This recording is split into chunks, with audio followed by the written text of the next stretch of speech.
What is up, ladies and gentlemen? It is your friendly neighborhood BJJ podcaster, ESPARZA, joined by my longtime friend, Tim Freeman. We are live here from the secret location in Las Vegas for the finale of the PGF. Tim, what is in the air right now aside from anticipation? Well, I'll tell you what's in the air right now. I'm in the air right now, Raph. I can reach out and touch it, and it feels great to be here, man. Everything's just getting set up. People are starting to get put in place. The athletes are starting to trickle in. You can feel the tension starting to build. We got a great day of action at the PGF Season 8 playoffs. The last time I was out here was for the auction, and now I'm out here for the championships. I'm stoked to be here, Raph. It is great to see you, Tim, and you've been watching from home. What has the experience been like for you at home? It's been a great viewer experience. One thing about the PGF is they do a fantastic job with the camera work. They got plaster most of the time down live on the mats, getting the action that you just don't get the same perspective when you watch a lot of other events. So that was fantastic as always. The other thing I really liked was outside of the live events, the recaps were quick and they were fantastic. If you couldn't watch the full day, you could go watch a 15-minute highlight reel. You could keep posted throughout the whole season, knowing where everybody was at and what everybody had done. I think they did an A-plus job for Season 8, Raph. It was an incredible run, and obviously we celebrate the Team Dolomer. That was the winners of the competition. That was an incredible run by them. It came down to the wire, Tim. Yeah, it really did. It was very close, but now we have 8 individuals who are going to be playing for a huge prize, but we have so much more to preview because there have been some changes. So we thought we would walk you through some of these changes, and we'd literally tell you who you can expect to see here tonight. So, Tim, let's start off with this. Why don't you go over who we are seeing tonight, and I'll address anybody who might not have been around. Yeah, for sure. So who we're seeing tonight. First, I'm going to lead off the top of the card. We have a ladies super fight at the 145-pound division. That's going to be Ali Waski taking on Maka Vickers. This is a rematch. Vickers actually got a submission over Ali back in 2024. I'm excited to see how this one turns out. And then when we get into the bracket, here's the 8 names we're going to see. We're going to lead off with Dominic Mejia taking on Brady Branscombe. Rafael Ferreira, you like that? Rafael against Dominic Lobo. I'm looking for fireworks out of that match. And then the third match here, also Jet Thompson and Matt Mash. I'm expecting that to be full of excitement. And then we're going to finish it off with Mike John and Derek Rayfield. So some new names in, some names maybe you thought you were going to see are out. Raph, maybe you can handle that aspect of it. Okay, so who is out? Yes, we are missing like Landon.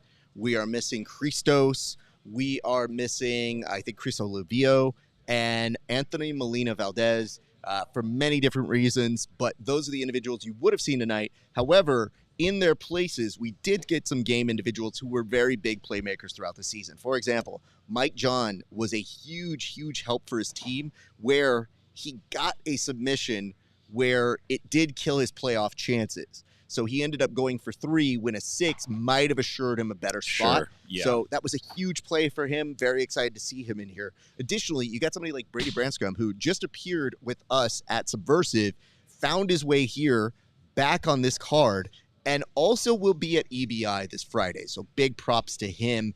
And then filling out the other spots, when you look at this, Matt Mash, who was making a statement when he was concluding his in-season run, Matt Mash made sure the entire time that if he wasn't going to make the playoffs, you were going to remember his name. Well, you get another opportunity to see that here tonight. So between him, and the fact that you end this with that happening and seeing the match that you were expecting to see in between Hoffa and Dom Lobo, that is an incredibly fun match. So we're very excited to see how all of these play out here tonight, Tim. But I would tell you, for those of you who are sitting at home and you're wondering exactly how is this going to play out, we're going to, in a moment, actually show you the bracket. But I just want to ask you from this perspective, Tim, from these 8 people, if you are one of them, do you look at this as a brand new opportunity? Does any of the weight hold on to you from the in-season, or are you able to almost rebrand yourself here tonight? listen, if you're going to be a professional, then you have to take the attitude that the playoffs are a new day. Any sport you watch, all you got to do, you got to make it to the playoffs. How you got there doesn't really matter. Once you're there, it's a brand new season. You have a brand new chance. The slate is wiped clean. You got to show up healthy in your body, but more importantly, healthy in your mind, believing you have a shot to win it. And it just goes to show, you see Brady Branscombe is got a chance to win this now. He's getting a shot at the crown. So you're never out of it in the PGF. It really is an Ironman. For me, I just think, if you're Hoffa and you're Brady, you're these new kids, these are huge opportunities for you. So you want to take them as best you can, but in a big way, you're wondering, is the task so big that you can't accomplish it? And the idea is you only know if you're playing. So today, getting to see what they're going to be able to pull off is huge. So let's take a look at this bracket one more time just to make it very clear. Dom Mejia and Brady are going to lead us off tonight. Now, obviously, Dom Mejia in the 1 spot. So that is a huge, huge thing. It was a recalculation. We found out that Dominic Mejia actually scored the most points. And as a result of that, he will be taking on the 8th seed, Brady Branscombe. Then, after that, Hoffa versus Dom Lobo, as I mentioned earlier, 2 young guns who have been standouts who did face each other in the season. More on that in a second. Then you've got Jet Thompson versus Matt Mash. Matt Mash came in hungry this entire time, wanted to make a statement, now gets another opportunity to start all over again. And if he came in as angry as he was in those last 3 matches, who knows what he can do. However, he's up against one of the standout performers who really came alive toward the end of the season, Jet Thompson. And this is the one that makes me a little bit bummed, despite my dislike of Mike John. Derek Rayfield and Mike John are longtime training partners and friends. And I have to tell you, there's always an element in this game that you might go up against your training partners or your good friends. And these are 2 examples of individuals who are seeing it through so that they're going to go all the way through and they're going to have a match against one another. Both of them have dreams of taking this home here tonight. Derek coming in as a last-minute replacement. Mike John is somebody who really wants redemption after a season where he feel he didn't perform, came in, got injured again, but still was a key component to this team's win. And the fact that both of them aren't just on the same Dolomer team, are on the same team of 10th Planet, I think is a compelling narrative for us to play a part of and watch. But the real question here is, Tim, play this out a little bit. Do me some indulgence here. Do the 4 people you think advance, without even saying them, still look like a compelling semifinal series? Oh, yeah. Absolutely. Because in my head here, we won't name names, but let's say you're playing at home and you think 2 people on the left side are going to advance and 2 people on the right side are going to advance. If things play out like you're playing them at home, that's another compelling series of arguments. Yes, it is. So let's play devil's advocate here. All right, let's figure this out. If you are, let's say, Dom Mejia, if you get either Hoffa or Dom Lobo, those are both good matches. And Dom Mejia came in as, true to his name, the dominator, and as somebody who ended up as the number 1 seed. On the right side, Jet Thompson versus Derek or Mike John, also very fun. In a big way, Jet Thompson and Derek are not true 155ers, in my opinion. Oh, not even close. Not even close. So you're looking at that. But if you look at the underdog stories, let's go to Mike John and Matt Mash. Look at the 2 of them right now. Dogs. 2 dogs who have been to the dance. If you look at Dom Lobo and Brady Branscombe, if they get the nods, either way, one of them goes and advances. Yeah. It could be a huge thing. So you do know who the players are likely going to be here tonight. I'm sure you're at home playing who you think is going to win and take it all. But these are some very fun matchups any way you slice it up. Yeah, you can't go wrong. And there's no easy path in this bracket. There's no easy way where you go, oh, yeah, you get past this guy, then it's clear sailing. Not so much this time, man. No, and I mean, for us, there's always an element of surprise.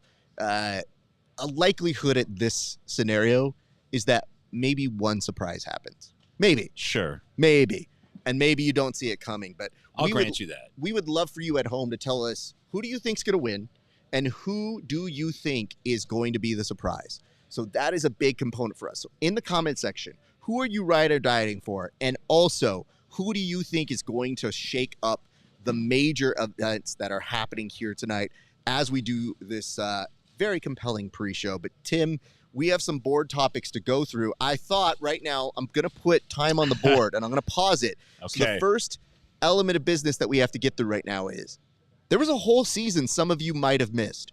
I am going to task my friend, Tim Freeman, to summarize all of season 5 up until this point in 3 minutes. Tim, do you feel that you can do it? I believe I can do this. I want to put the disclaimer out. I bumped my head a lot as a kid, so you might have some gaps to fill in, but I think I got it. I think I got it down, man. That is our demo, just to let you know, the head bump demo, just to let you know, at our place of stay today, right as I was about to hit the shower, I definitely hit my head. So it's a 2 concussion minimum literally to get 2 in. concussion minimum to get in. But Tim, I have time on the clock. You're going in 3, 2, 1. Time begins. Okay, so listen. The real story is there's some front runners that dropped out. There's some back of the packers that got up to the front. There were some mid-season twists that turned into literally twisters. And the lesson of the PGF, as it always has been, and I believe will remain to be, is how you finish is more important than how you start. We saw a big draft out of the gate. We had some big names that picked up big dollars in that draft.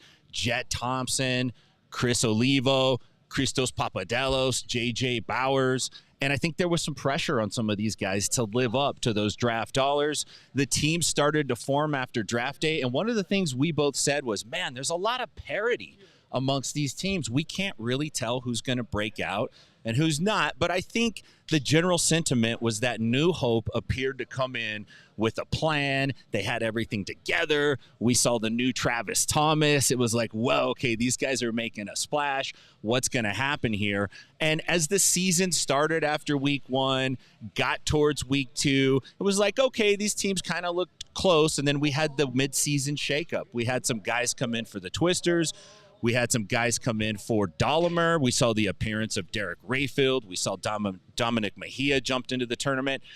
And then the team competition heated up in weeks 3, 4, and 5. It was really a 3-way jam between New Hope, Dahlimer, and the Twisters, and went right down to the end of the season with the Twisters and Dahlimer barely edging out the Twisters and taking it home. So it was a great team event.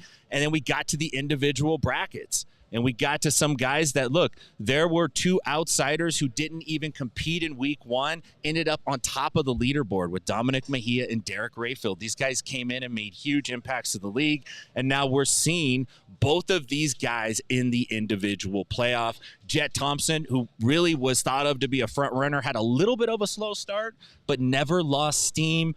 Consistently put points on the board as the season progressed. It's no secret that he's there. And then we see guys like Brady Branscombe, who maybe we didn't think was gonna have a spot in it, who stayed true. He stuck it out. He finished better than he started, and now we're going to see him in these playoffs. So overall, I think it's been a great season. We've seen some great action. The stalling calls have been dialed in very nicely, in my opinion. I know there's some people that maybe don't like the pace of it, but look. Well, I don't know if they're saying that anymore. Yeah, everybody's like, more stalls, faster, faster, double flag, triple flag. And we saw the money bags get dropped. Not 1, not 2, a whole slew of them. Rafael Ferreira went home with 8 money bags this season. That is awesome. So overall, it's been a great season. I can't wait to cap this off with the individual playoffs today. Well done, Tim. I did have a different thought in head, though. Yeah, let's hear it. I initially thought that was going to be something we could set to the sounds of Billy Joel's We Didn't Start the Fire. Hey, there you go. So the pacing wasn't quite there. I got you. I was kind of hoping it would have a rousing end of being like, Damahia, Christos, Jet Thompson, Chris Oliver. We didn't start the fire. You know, we didn't start the stalling. How about that? We didn't start the stalling, or something to the Moneybird. We didn't do a Moneybird. We're working on the beat, but we'll get to there. I do want to point this out. Somebody in the comment section said, and I don't know which one of us, they just said, I don't like this guy. Now, I don't know if it's you or if it's me. What? Say something. But what? But I always imagine it's at my expense.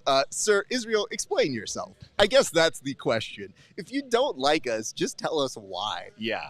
I don't go to your job and be like, I don't like Indulge this guy. us, please. I would like to at least know what it is about either one of us that you don't like, because if it's Raph, I might dogpile with you, man. Hey, man, that's perfectly fine. You could join a fan club of people that don't love this guy. Chendo Salinas puts Lobo and Hoffa. Lobo will win, and that's our winner, or Hoffa.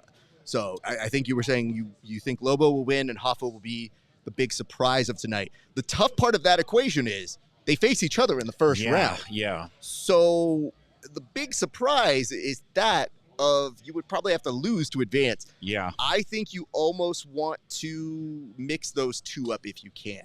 So you might want to go somewhere else for like your surprise from a different match if you can. Not that I'm telling you how to live your life, but just think things through logically if we're doing that. But thank you, Chendo. Appreciate you guys. And again, tell us who you think is going to win and who is going to be the surprise element of this evening.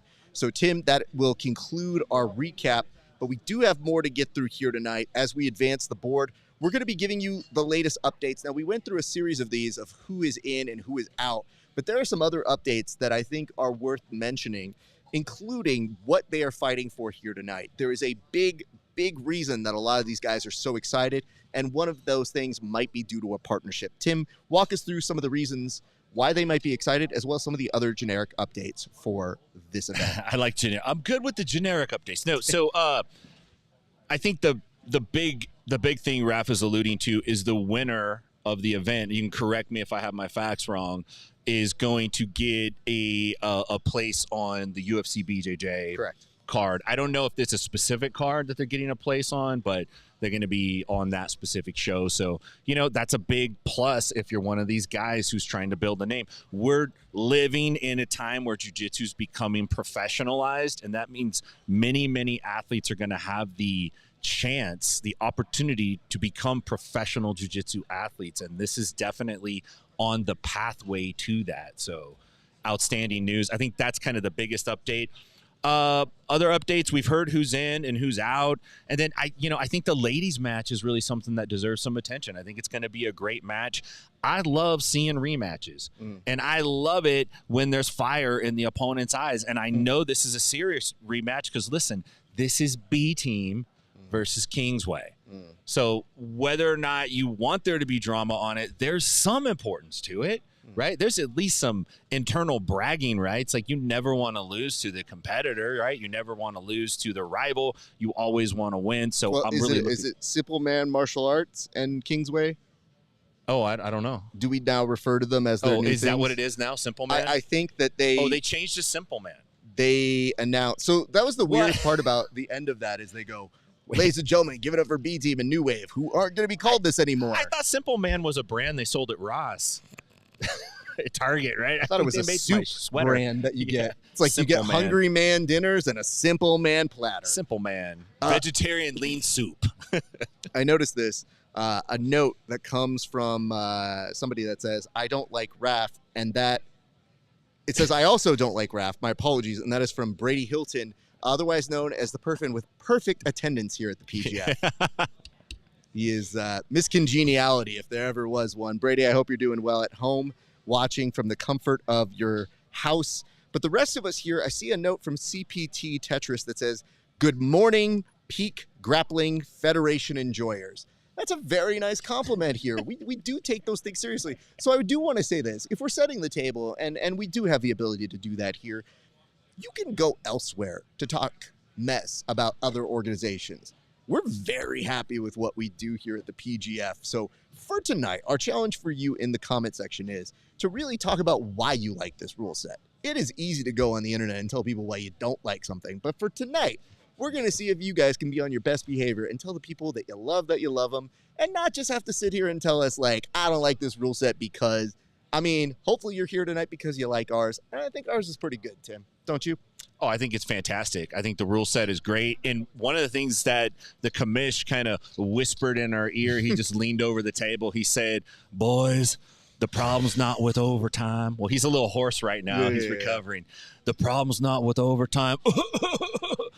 The problem's with regulation, and that's what we fixed. only in the PGA. And then he just goes like, and he gets a little after sick cough, and then he walks off. But I really think that is the key, and that's something they've done a fantastic job on at the PGF. And there's lots of tweaks. They do real-time tweaks, and we've seen a bunch of them. And some athletes are happy with the tweaks, and some aren't. But overall, the action and the pacing of the matches is pleasing to watch. And I think that's the biggest factor when it comes to putting professional jiu-jitsu on a broadcast and wanting people to watch it. It has to be good to watch. It has to be fun to watch. And I think what you're going to find is more and more things start to populate our area, more options, more choices, if you would. You will have the ability to choose what you like. So there's definitely going to be more to put in. But I guess the real challenge here is, as BMAC is saying, is find the specific things that you can do to make better and then just try to harness those things. And for us, we feel like we have a pretty strong ability to call for stalling, which, as we've seen, sometimes can be a problem in our sport. So we're hoping tonight that could be very, very interesting. We're going to move forward, though, and we're going to advance past the updates. Tim, this is a big thing. Here's the format. How does this all work? We know how it worked for the teams. I'm not so sure everybody at home knows how the playoffs change, if at all. So what is it that we can expect that's a little bit different from what we've been seeing the past 5 or 6 weeks? Yeah, and this is something we've alluded to on the bullpen and the pre-shows leading up through the season, is that once you get into the playoffs, the format definitely changes in this way. The matches are 10-minute matches. Still submission only, obviously, but there's an overtime. So if there's not a submission in regulation, we go to overtime. We have the coin. Is that coin up here? I wanted to show that. Oh, yeah. I haven't. I think they took it back. I think they took the coin. Honestly, rightfully so, because I saw them. I think they were getting a few coin Somebody was flips. Biting on it. This ain't real. It's actually heavier than advertised. You got to throw that. You got to coin. really It's like a New York style pizza. You got to flip it up in the air and catch it and spin it. So flip a coin. Winner gets to pick the position, offense or defense, but there's only one position, and that's back control.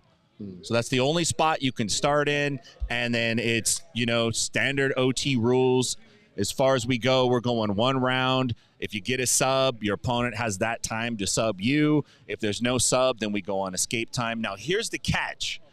If you get called for 3 shot clock violations in your regulation match, and then your regulation match goes to a draw, you lose overtime automatically by default. Your opponent wins. So this is one of the ways they're trying to discourage athletes from stalling in regulation just to get overtime, where they can get a great position on someone maybe they couldn't get in regulation time. And this really is the solution he was talking about. The problem is not in overtime. The problem is in regulation. And I think this might be a very clever and efficient way to solve that problem. So I'm really stoked at looking at that. But that's pretty much the main difference. And this is single elimination, man. So you got to make it or you're out. This is really leaving Las Vegas today. Like, everyone's leaving. And if you don't win, you do have to clean up. So yeah, I'm not sure that was expressed during the rules meeting, but it is something we were asked to communicate to everybody, which will be very messy if there is further champagne. Guests and athletes. This was an interesting thing that just said, who's the strongest survivor? And that comes from the Daily Stack. I don't know what that exactly means. I mean, I think the idea is more so who survived. Maybe who's the healthiest right now? Yeah, but who's the strongest survivor is implying we might do a bench press at the very end of this, and I don't know that we're going to do a phone book tear. We should actually do it. Back on the table, 100%. That's what we're doing. Let's move the board one more time, and listen, we have some stuff to get through, but Tim, there's a lot of questions. Are there a lot of answers? Why don't we get through and try to give some of the answers that we are aware of and see if we can outsource to maybe the crowd, if we can give them to give us some help on some of the answers here.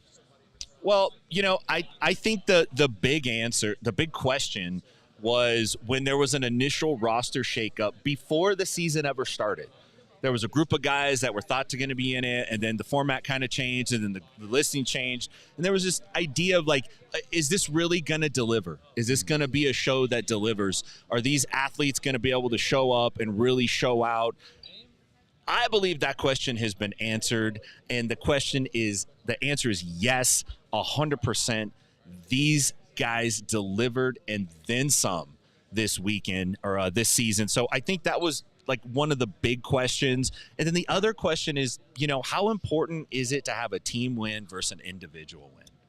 Like to the athlete, right? And I think the answer is yet to be seen, because there's some guys that get the team win and then they choose not to pursue the individual win. And there's some that do both. And I'm not sure what the rub is on that. Like maybe our audience has an answer for that kind of a question. I'm not really positive, Brad. I think both have their merits. Obviously, you get people who in the early part of the season are like, I'm going to win one and I'm going to win as an individual. And then 2 weeks in, they go, I'm a dunkable. So it is a little bit of a shell shock. Everybody should come in with the best expectations. But then you go up against Jed Thompson and you go, this stuff doesn't work sometimes. What I can tell you is this. I think that as we progress, the distinction of being a PGF athlete carries a certain amount of weight. It's very cool to have that. But to be a PGF champion for a team, very cool. To be an individual champion, there's only 7 others, really. 7 to 8 other people who can really carry that distinction. And with that in mind, maybe you want to be in that club, because if it's Andy Varela and Ryan Aiken, you're in good company of people who are doing amazing things elsewhere and will continue to do so. So you kind of want to establish that as you are continuing to go. But I will tell you this. We move on now to our next one, which is, what were some of the surprises for you? What did you find as some of the surprises? And more than anything, what surprised you this season, Tim? I'm going to tell you what surprised me were the Alabama Twisters.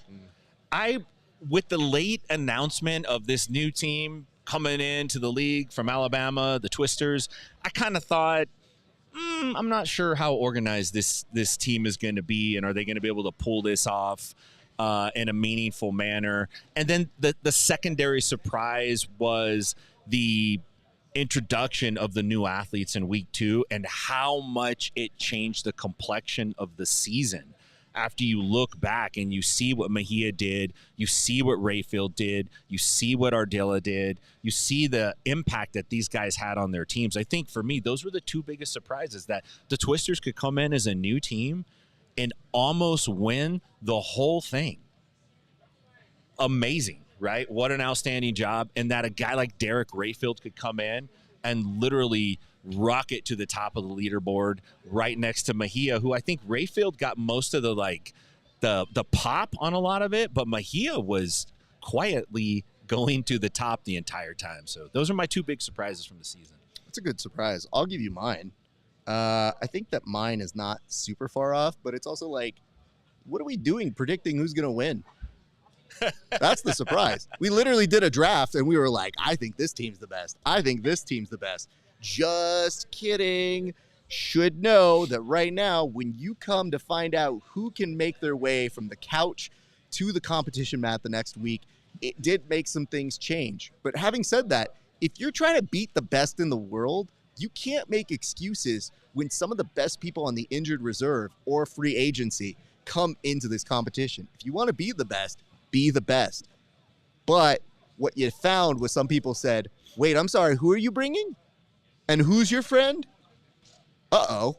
Yikes. So that was my big surprise for the season. Nonetheless, I also want to put Hoffa was a surprise for the season. John Chandler's ability to rally the crowd. JJ's ability to play to the crowd.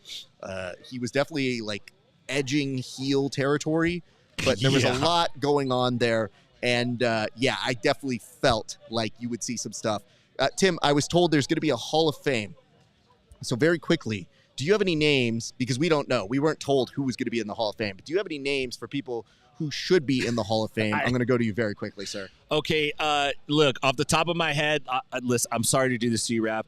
I thought AJ Agazarm just is like, and then I thought, let's just give him a Lifetime Achievement Award in stalling. Like, not quite the Hall of Fame, but I got a couple. Look, Plaster is the human cameraman. This guy does a fantastic job. And then 2 things that aren't real. They're inanimate objects. The yellow flag definitely needs to be enshrined. Yeah. And the couches, because those 2 things are hallmarks of the PGF now. You can't have a PGF without a yellow shop flag. and a bunch of white cream couches scattered around a mat. So you put both of those in, get them enshrined. Those are my picks for the Hall of Fame. Thank you. Let's put Kevin Sherrill in the Hall of Fame for most shot clock violations ever seen by a human being. Let's put Gabby Garcia for Future Generator Award. We don't know what she's going to do, but bitches something. be ready. Yeah. Bitches, blah, blah, whatever you want to say. And how about us? Put us in the Hall of Fame. Oh. So here's the thing. I agree. It's a Jiu-Jitsu Hall of Fame. It's not just like the PGF's Hall of Fame or the PGF presents the Hall of Fame. It's a Jiu-Jitsu Hall of Fame. So now we're talking about all of Jiu-Jitsu, and I'm excited to hear that. More on that a little bit later. But Tim, you know, at the end of a certain event, when you graduate, they call it a commencement. I think it's time that we give a little bit of a commencement speech, and I thought I would give you time to let those people know what they can expect in this world and really address the class of PGF Season 8, sir. I'm going to try to do my best. I did write some notes down. Listen, we're going to talk about where you came from, where you are, and where you're going as a graduate of the PGF Season 8. Where did you come from? You've come from all over. Some of you started in garages, Gracie garages, 10th Planet hot boxes. Some of you started in your backyard. Some of you started grappling with your moms. Much love to all the moms out there, but moms have become pretty good training partners for a lot of kids when they're growing up. But, you know, look how far you've come. You've got auctioned off for real money. You made some of that money. You've been featured and highlighted on the largest team grappling platform in the entire planet. Hundreds of thousands have seen you, and you're being featured here today for the playoffs. This is a season that's it's been tough. It proves out to be an Ironman. A lot of your compatriots who look like they were going to be here today, they're not here today, but you're here today. So here's what I want to tell you. Use all the skills you learned in this season. What are those things? What have you learned? That random cash bags fly out of the sky when you do something good. That's just like real life. I promise you. Live your life that way. It'll happen. You don't need a job. There's a shot clock for when you stall. That's nag training for you when you get in the perfect relationship. And just because you're ranked near the bottom doesn't mean you'll never get a shot at the crown. Everybody gets their shot at the crown. And today you got your shot at the crown. So my commencement advice to you is do your best, always cheat, and talk smack, and wishing you the best. Thank you for that, Tim. Here's what I want to tell you guys right now. If you are watching us, get ready. There's a whole bunch of shows. So what you're going to see right now is the playoffs. Thank you so much for hanging with us. Your boy, ESPARZA, Tim Freeman. We're going to throw it to the show, but when the show is done, hang with us. We got an official post show. But ladies and gentlemen, please enjoy the PGF Season 8 playoffs starting right now. They'll call it a comeback. PGF was here for 5 straight weeks, and after a